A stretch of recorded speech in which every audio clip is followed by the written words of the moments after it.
Let's talk about the cost of living, okay? Bei ya unga imepanda and all. And we're joined by the former governor of Laikipia County, the Honorable NDIRITU. Your Excellency, good morning. So you're still Your Excellency until once Excellency never stops. No, it doesn't. Not in this country. Once you're Mheshimiwa, in fact... You cannot bring him back now to Honorable. No. Even if you are no longer elected, you're still Mheshimiwa. It stays. It's for life. Well, good morning. Good morning. In the House of Commons, one of the standing orders is that it shall be dishonorable for a member to refer to herself as honorable. So it's not up to you to say whether you are honorable or not. It is your peers judging you and your conduct to say whether you are honorable, whether you are or not. So it's quite bad form when you see most of us going around introducing themselves. I'm honorable so and so. How it's not up to you to say. Actually, give us time. It's the novelty of it. When we've had a couple of centuries of Waheshimiwa, people will get to an even keel and then stop. Forget. Yes, but for now, let brothers and sisters bask. So governors will introduce themselves. I'm My Excellency. Actually, no, they don't. That's the odd thing. They don't. They actually don't. They're just so and so. I'm governor. Yes, but members of parliament. I think, from what I have observed, what you imagine being a member of parliament is and what it actually becomes when you get there, it throws most people off balance. Oh, absolutely. Yes. Some colleagues of mine in the 10th parliament they were senior. There were three of them. They were quite senior in society and in business and so on, and they had come to parliament, and they were quite disappointed with the whole affair. First of all, because when you pass a motion, a motion is non-binding on government. So you can research and you bring a motion and you debate with a lot of passion. Like, for example, cost of living, that now, government must take action to bring down the cost of living. But it's non-binding. So, these gentlemen were asking me, what is it for then, after all that effort and debate, and then government is not implementing what you have said? So we thought we would be helpful and created a committee on implementation that could follow government to say, the House made this resolution. Yeah. Do you commit to at least follow it through and so on? So they found it really, really disappointing that, the debate itself does not mean that that's what is going to happen in the Republic. Well, let's welcome you to the conversation with the day's proverb. This week's proverbs are from Somalia. Yes. We have been visiting the western part of this country in the middle of Africa now. I determined the Horn of Africa would be a useful place to go to. Yes. Somalia has a very interesting history, really. One of those few countries that was under the colonial rule of two countries, Italy, and then Her Majesty's Kingdom, the UK. Then it was her. Yes, you are right. At that time, it was his. You're absolutely correct.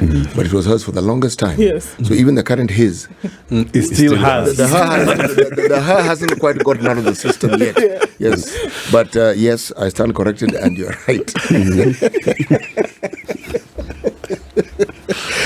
One man marries a woman. This is the proverb of the day. Another man marries troubles. It is a Somali proverb. I need to repeat this from Somalia.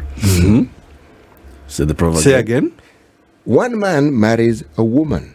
Another man marries troubles. Eric, what do you think? Nice through pass. Hey! Wah. I believe the words before CT were, let us welcome you to the show with today's program. So now... Well, all right, let me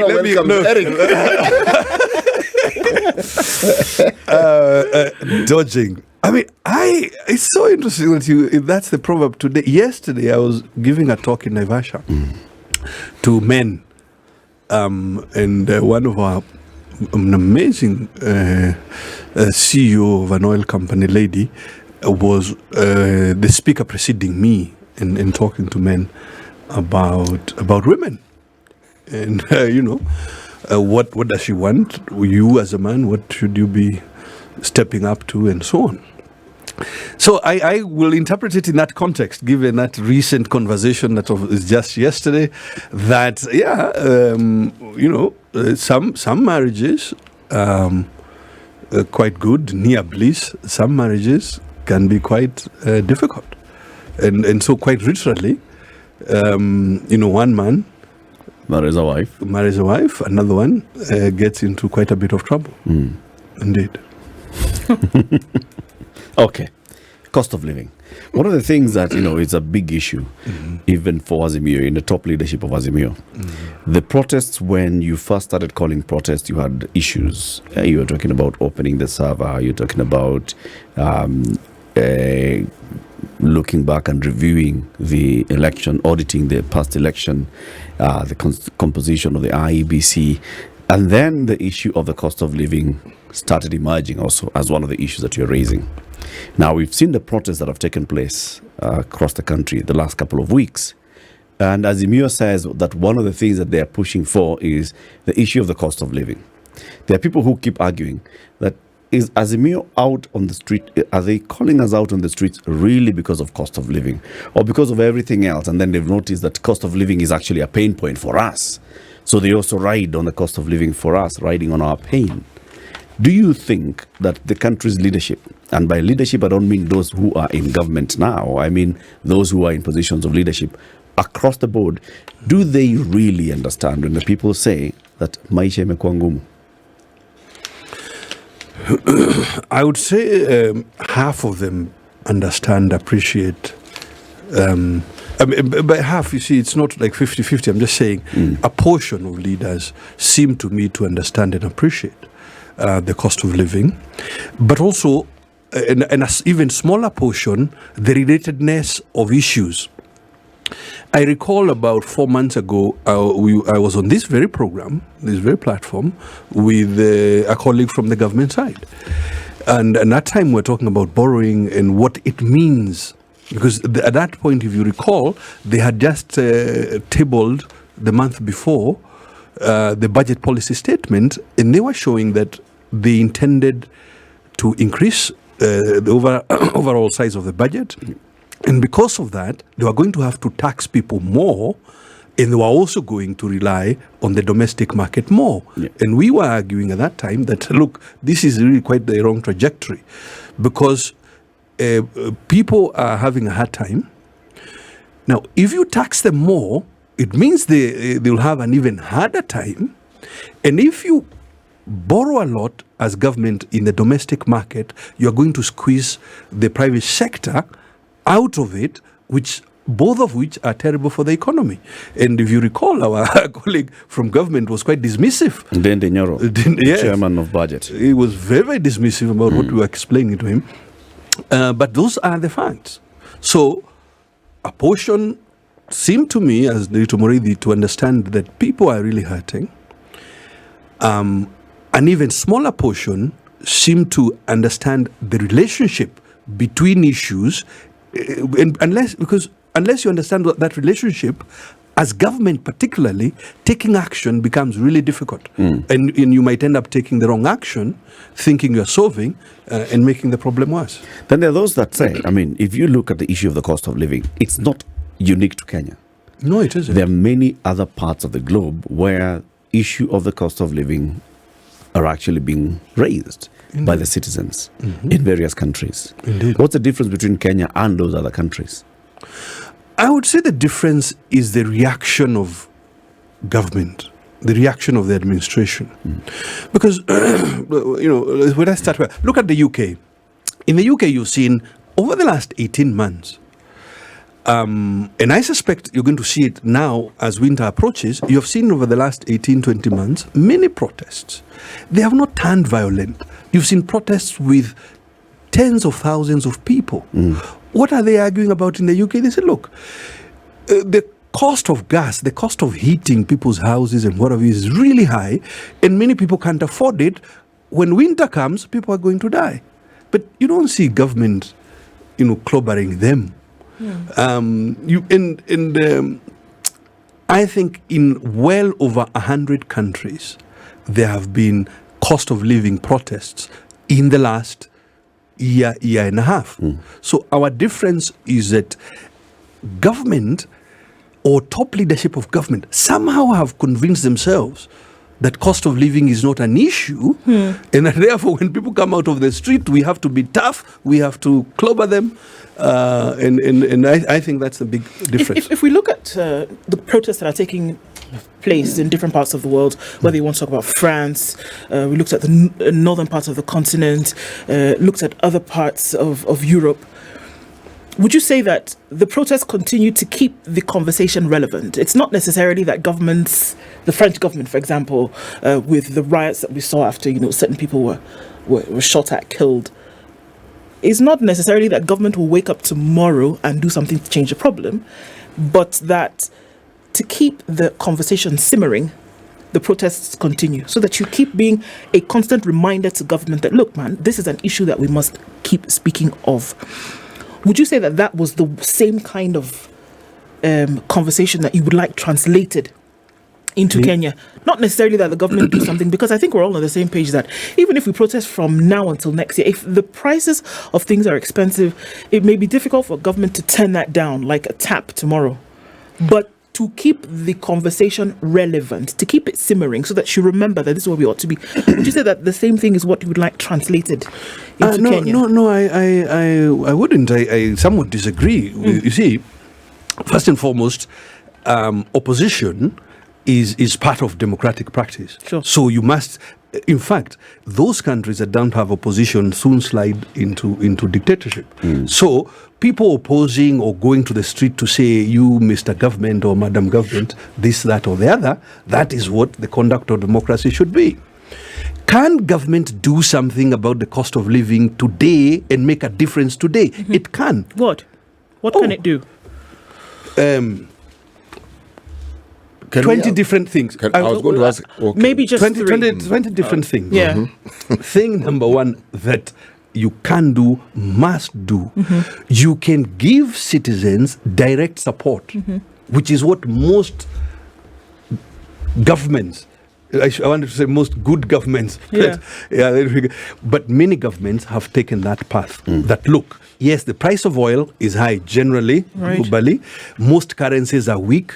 So it makes the price even higher in domestic currencies. Sure. Therefore, I'll give you some relief in the short term. What is that? Like direct subsidy, for example, which we were doing here, and then the current regime decided to take that off the table. Yeah. You can, for example, allow duty-free import of food, which the previous administration was doing. This administration said will continue to do, but created some other bottlenecks of licensing, which then creates, So you can provide direct subsidies. You can reduce taxes. Particularly on imported food, but also taxes on direct expenditure by citizens. So the best example I would give you is a VAT on fuel. Yeah, I mean, that's something you can decide this morning, and in the evening, the effect is already at the pump price. It's possible to do. Let's look at this practically now in terms of numbers, because it comes down to a numbers game, doesn't it? That the cost of living, we're talking about these food prices having shot through the roof. All of these things happened when fuel was at 8% VAT. Yes. All of them. Food went through the roof, it was at 8% VAT. If you're giving that as the most practical example and saying, well, don't make it 16%.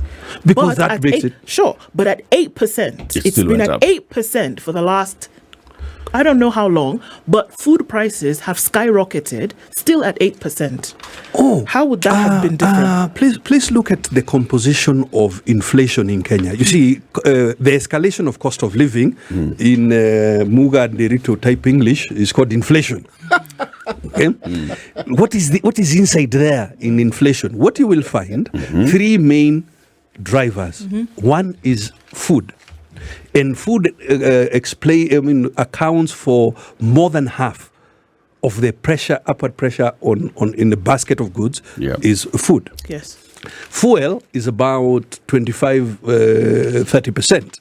Then all the other things that we buy account for the other 20%. If you look at the components of inflation. So yes, while fuel was at 8%, the price of food was still going up. Okay, why? For example, the main imports of food, wheat, rice, maize, edible oils. Wheat, for example, we import from Russia and Ukraine for the most part. Yeah. When they started fighting, prices went up and so on. For everybody. Yeah. Now, and this is the point really we need to distinguish and make clear to our listeners, that wheat prices going up is not something unique to Kenya. It is happening everywhere. The primary driver of it being the war in Ukraine. But the reaction and the actions of government is what differs. Okay? Now, if you dial down on wheat, for example, we import wheat, but it comes with a duty in it. Usually 50-60%. That is something government can do away with for the short term, or even indeed for the long term, because we only are able to produce about 10% of the wheat that we need. And because our wheat comes at a duty, it makes it more expensive. Because our wheat is more expensive, wheat bran is more expensive. And that's why you find eggs can come from Entebbe to Wangige market here outside Nairobi, and they are cheaper because the cost of feeds in Entebbe is cheaper. All of that, you will trace it back to the principal source, which is that we have a 60% duty on wheat. That is a decision we should take to remove. So there are there is so much scope for government to take action, not the action of tear gassing you when you go on the street. A lot that can be done. There's a lot that can be done. But just like you've said and you've acknowledged, the government has actually come in with duty-free importation, opened up a window for duty-free importation of grain, wheat, rice, maize. Yes. Right? Something that the Jubilee administration had not done. Even when they were talking about bringing in the UNGA subsidy, they were only opening short windows for importation of maize. Peter Munya, who's the immediate former agriculture minister and who's a leader of Azimio, will remind you this, that he did not actually do these things that we're talking about. Well, when the war in Ukraine started, what did Peter Munya do immediately? Well, look, Eric, I mean, I know it's perhaps a good conversation to compare, say, this administration and the Jubilee administration and maybe the Kibaki administration before that, all the way to the colonial. You know, a mistake is a mistake, whether it is done by Ruto administration, Uhuru, Kibaki, or all the way back to Angoa Makeri. You know, so that the actions of the management of inflation. Because we should ask, for example, what is government doing? The primary plank, the primary policy action is to increase interest rates. Why? Because of the conviction and the view that inflation is too much money chasing too few goods. Now, that has not come with the Ruto administration. That was there in the Jubilee. It was still wrong when it was there in the Jubilee. It was there partly in the Kibaki administration. It was still wrong, and we argued very strongly. And for some time, we won the argument that even if you really increase interest rates, unless you deal with that wheat issue now we are debating here, the cost of food will still go up. So deal with that issue. Now, if even the agriculture ministers before, say, Munya, all the way back to whenever, if they did not take the right policy choice, it does not mean we should not take the right policy choice today. That's very true. My point here is, just going back to the original question, do our national leaders actually connect our pain with the cost of living with their decisions in policy and in politics? So, for instance, that's what I'm saying. If those who are in opposition today still see the way those who are in government see see things, we don't have a feasible solution in the future. Well, Because those in Azimio, even if you give them the opportunity today, they'll come in and they'll tell us about, it was Ruto who was wrong by raising 8%, but then they'll not be able to bring it back to 8%. Well, if they do that, then we should use the Kibaki phrase and say they will be bure kabisa. I mean, the point is this: there is plenty of, shall I say, empirical evidence, meaning data. We have lived this thing over the last 20 years, and surely we must have by now learned which policy works and which is not working.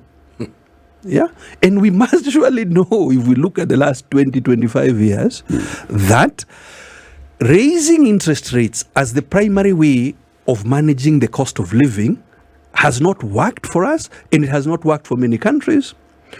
Now, raising interest rates is typically the IMF prescription. And what you will find, we spoke about the fact that these cost of living protests are all over the world.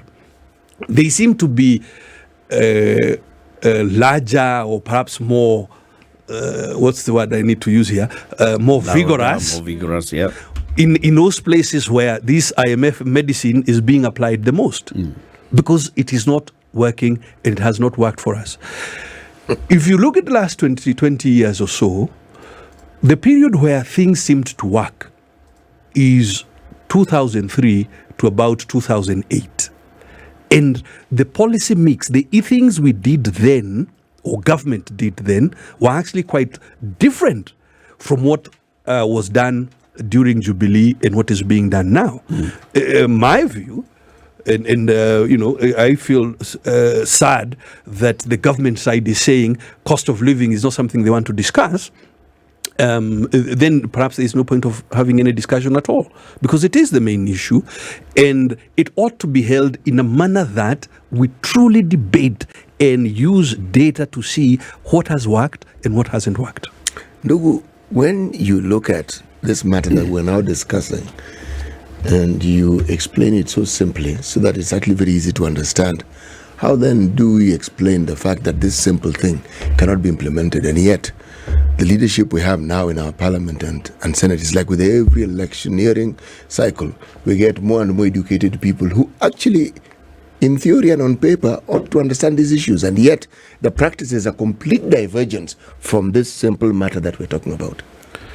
I mean, unfortunately, I really don't have an answer, because you are asking me to figure out what is happening with the psychology of leaders. I mean, the last debate, as I have recalled, the chair of budget sat here and dismissed every possible conversation we were trying to have, dismissing it as opposition, as handshake, as this, that, and the other. And unfortunately, that is the line you hear repeatedly from top leadership in government, that these problems were caused by so-and-so. These core problems were caused because there was a handshake. These problems were caused... Look, inflation existed before handshake. And handshake came and went. And inflation is still here. If the key economic managers, both from a parliamentary point of view, so chair of budget, chair of finance, and so on, and from the executive side, so treasury CS, central bank governor, if those key economic managers don't get on with the thing, then we are in a lot of trouble. Is it that they don't get on with the thing, or is it that there is a narrative that they are determined to put across? Because you get to a point where you're hearing the same thing over and over again. When you talk with people in government, they're telling you the same thing. My view, and I want to emphasize a personal view, because given I'm associated with Azimio, my personal view is that the top leadership in the country has a certain script they want to push along, and all the other people around them have to do the same. And you see, sometimes as a professional, to try and explain something in to push a narrative that is untrue can be quite difficult for many professionals. I mean, I saw one PS, he was trying to explain the housing levy, our good dear, and he's such a delightful guy ordinarily, but you could see he was really sweating because he's having to explain something that is incorrect. So one, unfortunately, is then led to believe that if that is the narrative that is actually being put across so vehemently, then it is more of a diversionary tactic. Of course it is. You are being asked to look in one direction when something else is happening in another direction. Of course it is. There's a report that was produced by the Frederick Ebert Stiftung, that's Frederick Ebert Foundation, for 2022, dated around November 2022, and we discussed this with you as well, Mheshimiwa, earlier. It was talking about the global protests around the issue of the cost of living. Indeed. There was an unprecedented global wave of more than 12,500 protests about food, energy, and the rising cost of living in 2022. Can you imagine that? 12,500. And these were across the globe. The wave of protests signals a globalized economic failure to deliver the basic goods that people need at prices that they can afford. It also says that although triggered by the cost of living crisis, protests articulated political grievances, complaints against unaccountable or corrupt governments, often in collusion with economic elites. Protests about the rising cost of living may be providing space for and fueling a continuation of extremist or populist politics. And mass protests about energy access indicate the need for civic participation in energy policies. This is a global thing. Indeed. We're talking about now Niger. There was a coup in Niger. Indeed. And the leadership of Niger are now even calling on those who are in government, can you start accounting for all the money that you spent? The people are pouring out onto the streets, going against those who were in political leadership before the coup and saying, look, you really desecrated our economy and you must pay for it. Indeed. So this is, cost of living is a touchy issue. And if governments and those in leadership, like you said, those in leadership, even in parliament, if they don't get it, then they're in problems. Look, and I mean, I really wish, I don't know what can touch, help, persuade people. Look, you know, it's okay to blame opposition or do whatever you want, but democracy means opposition exists. Opposition, by definition, must highlight where you are failing. So you can't also fault opposition for highlighting that you, government, you are failing to bring the cost of living under control. So those who, including President Suluhu, President Obasanjo, and other global voices that are trying to say to the Kenyan government, for heaven's sake, please, I mean, can you take a breath and deal with the issues that are there? Otherwise, these issues can really become, as we say around the mountain, they can become elephant. And if you doubt it, ask the folks in Sri Lanka. Last year, a government was forced out of office by cost of living protests that became larger than life, and government was forced out of office. Okay, Yeah. so if we're saying now, that, because that is it, that is what is on the table, isn't it?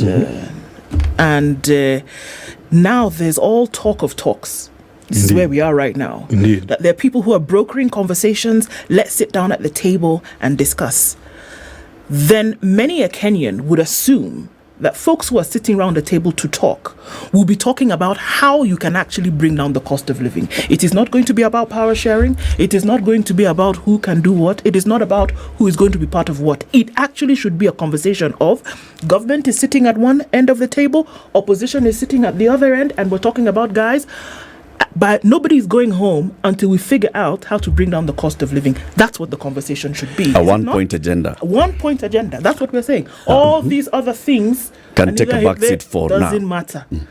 Because if truly it is the cost of living, and that I think is what Eric's question was, is it that everybody is everybody in tune with what is really going on? Because I keep asking, there are two sides to this conversation. The only side that is not at this conversation that matters most is the Kenyans. Those are the only people who are not in the conversation. So today, when conversations are being had about brokering peace, and Obasanjo comes to the country, and Suluhu comes to the country or doesn't come, or they are somewhere in the stratosphere, wherever they are, it had better be that nobody goes home until the cost of living issue is dealt with and nothing else? First and foremost, I favor, as NDIRITU Muriithi, I favor a broader a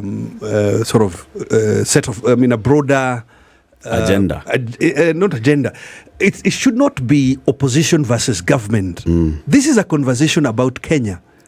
So And the economic management of Kenya. Thank you. You say it should be a national conversation. It should be a national conversation about the right policies for us to be followed by this administration and successive administration and so on. It should not be about, and it certainly should not be about power sharing in any way, form or shape. And that is a view that I hold both as an individual and a view that I've expressed in our own coalition. That this thing, it should not be. Now, if you look at the statement by the coalition yesterday, the coalition was again categorical.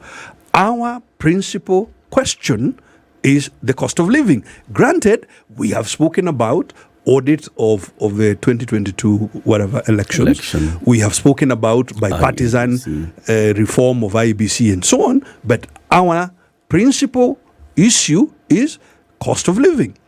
The response from government that came a couple of hours later was that cost of living is not something we want to discuss with you. We have taken sufficient measures to resolve cost of living. I mean, come on. So I favor more stakeholders on the table and a focused and deeper data-driven conversation about how we can manage this economy to the benefit of Kenyans. Mheshimiwa, this is a subject matter that you understand well. Yeah. Because it's an area that you have participated in for a long time. Indeed. This bringing down cost of living and the consequent ramifications of it, what should it look like? Meaning, I as a mwananchi, how will I know cost of living has gone down? Ultimately, Yes. two things you will know like this. Your shilling, your money that you have, you earn, Yes. is it helping you get more or less? So you will feel it in your pocket. You will feel it when you go to the shop, when you go to the supermarket, when you go to the kiosk. Okay. Right now, you will be, what you are feeling is that every time you go, if you go with 2,000 bob, the basket of things you are able to buy last year is way less than today. Yeah. Why is it less? It is less because the various things you buy, from cooking fat to soap to unga, their prices have gone up. Why are those prices going up? So if it is it is because the cost of maize has gone up, it's because the cost of wheat has gone up, and so on. It's because the cost of edible oils have gone up. And that is what the actions of government should solve. So when government says that they have taken care of it, what would they need to have done to ensure that what you've just said is actually experienced? Take oil. Meaning, when you go to buy petrol for your car or kerosene for whatever, what would they have done? Government would have, for example, reduced taxes, or in the very least held them constant instead of adding. Now, by adding 8% on the tax on that fuel, that has brought the cost per litre up by about 10 shillings. Now, if government wants that cost of the or price of a litre to go down by that 10 shillings, they can actually remove the 8% that they added onto it. Now, government did say earlier that they have done a deal to import oil without using dollars and so on. There's many things about that. Yeah. And I mean, I don't. We may not have enough time, but suffice it to say, we all know that that is a deal to make money, and it is not translating into. And we can go into the country benefited. We can go into the details when we have an opportunity. Now, if you wanted the price of petroleum to go down even lower than it is, you can look at the per liter of fuel. the actual cost of landing it in Mombasa will be something like 60 shillings or so per litre. Yeah. All of these other monies is taxes and levies that government is putting. So if you want that to go down, then you can remove some of those levies or reduce them so that you bring down the cost of that per litre price. Now, of course, they will argue that, but we need these taxes in order to run government. Yes. Which means you have to go into, what are you using the money for? So let us look at the components of the budget and look at where can we save. So, for instance, when we were last with you here debating with Didi Nyoro, and I was arguing that why do you need to increase the budget first of all? Yeah. Why can't you stay where it was last year, or even better, reduce it? Because in these 20 years that I'm talking about, for 4 years, we had a nearly balanced budget. Yes. And that is why the economy was working. 2003, 2004, 2005, 2006. Yes. In 2004, we actually had a budget surplus of 1 billion. Yes, we did. And because of that, government was not out borrowing all the money, for example. That forced the banks to come and look for you and me and other Kenyans to lend them so that economic activity can take place. So the decision to increase the budget is at the heart of the problem. It automatically increases the cost of living. The need to raise the money to finance that budget. Yes. And that's why I feel, Mheshimiwa, that I hear you and I hear you very well. Yes. But your colleagues in the Azimio coalition are not as clear-minded as you, or they're not at least as honest as you are. Because those who sat in Parliament looked at the budget policy statement, they could see indications that the government wants to spend more. They looked at the estimates. They could clearly now see that the government says it's going to spend more. They approved the estimates. Once you've told the government, go and spend 3.6 trillion shillings, what do you expect it to do? The next thing it's going to come and tell you how it's going to finance that. Indeed. If you do not raise those questions then, and you allowed them to spend 3.6 trillion shillings, how are you going to tell them, no, you cannot raise money that will cover 3.6 trillion shillings? And it may sound like a basic, almost stupid question.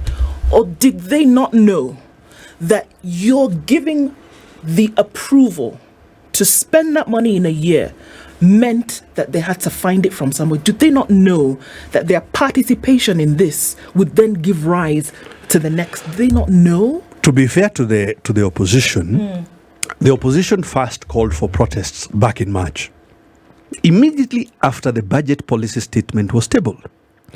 And why? Because it was clear, because remember, the way the budget, and you're quite right, the way the budget is prepared, it's not an instantaneous thing. It's a process going over 12, 11 months. Yes. The budget for 2024-25, the preparation is beginning now. Yes. In another 30 days, the minister is going to issue a circular that sets the ball in motion. Yep. So that by the time you table the budget policy statement in February, most things are beginning to crystallize. Sure. You already, so like, for example, now the budget policy statement approved in February shows that even next year, we can expect another tax increase of about 400 billion. Exactly. And that in 2025, we can also expect, that's actually what is in a midterm, so-called midterm expenditure framework. Yeah. That's the projection. Yes. Now, so next year, we should not really be coming back to say, oh, why are you increasing tax? I mean, they have said it already today. So if we want to change it, we need to change it today. So is The it members that of Azimio, So please let me- 15-member committee, Budget and Appropriations Committee, right? It received the budget policy statement. It looked at it, took it as a report to the House. 7 members of Azimio voted yes to it. Nobody voted no, at least. When it came to the estimates, the Azimio leadership did not say no to it. So even if you're going around the country and you're raising issue about cost of living, but your members, you're not whipping them to actually vote no to approving the budget, you're playing us. No, we first of all, your statement is not completely correct. if you look at each step of the budget, members of Azimio, in the various committees involved in that process, members of Azimio have been voting no. Not all the time, I agree with you, but members of Azimio have been voting no. If you look at the debates, members of Azimio have been voting no. But now it goes back to a bigger question. Remember this issue of the opposition and why government was really pulling every stop in order to co-opt members of the opposition to be voting with the government side. That's what it was about. Now, it goes now all the way back to the construction of democracy and the constitution. Now, the reason you need a strong opposition is so that it can say no when a no needs to be said. What is government's response? To co-opt, to buy out.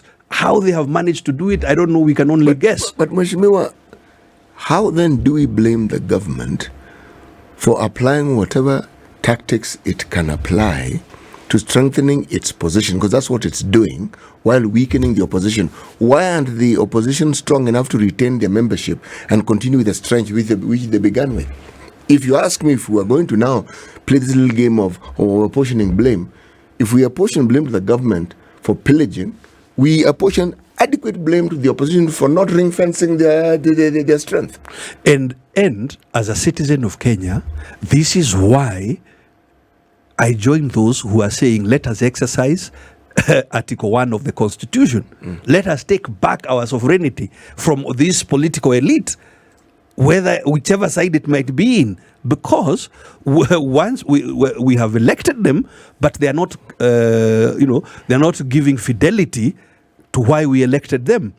That is why, for example, myself, I've been arguing that all of those in opposition who have defected, we must apply the law and good democratic practice, which actually requires them to resign and go back and face by-elections. Yeah. Now, we have been defeated on that push. Yeah. But we continue to fight it. How so, Mheshimiwa? The law is still applicable.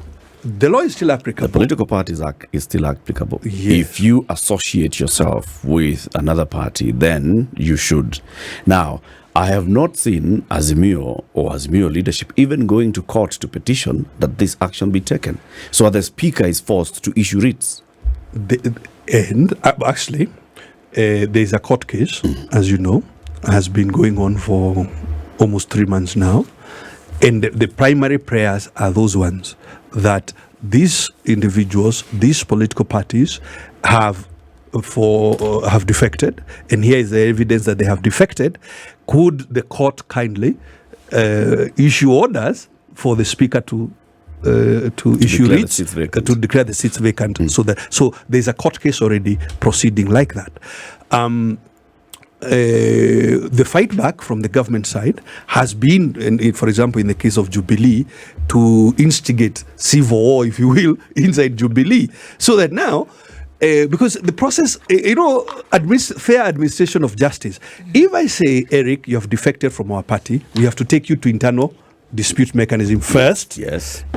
Then, if you are dissatisfied, you will go to the political parties tribunal and onwards to the higher courts. Yes. Now, if I disorganize the dispute resolution mechanism internally, it makes it harder for the subsequent steps to move on. And that I hear Muga and I accept that we in opposition, we ought to do a better job managing our shop. But I think I would be remiss if I don't accept the truth that the regime has been quite successful at creating commotion inside our political parties, so that there's we are no not able. commotion inside ODM.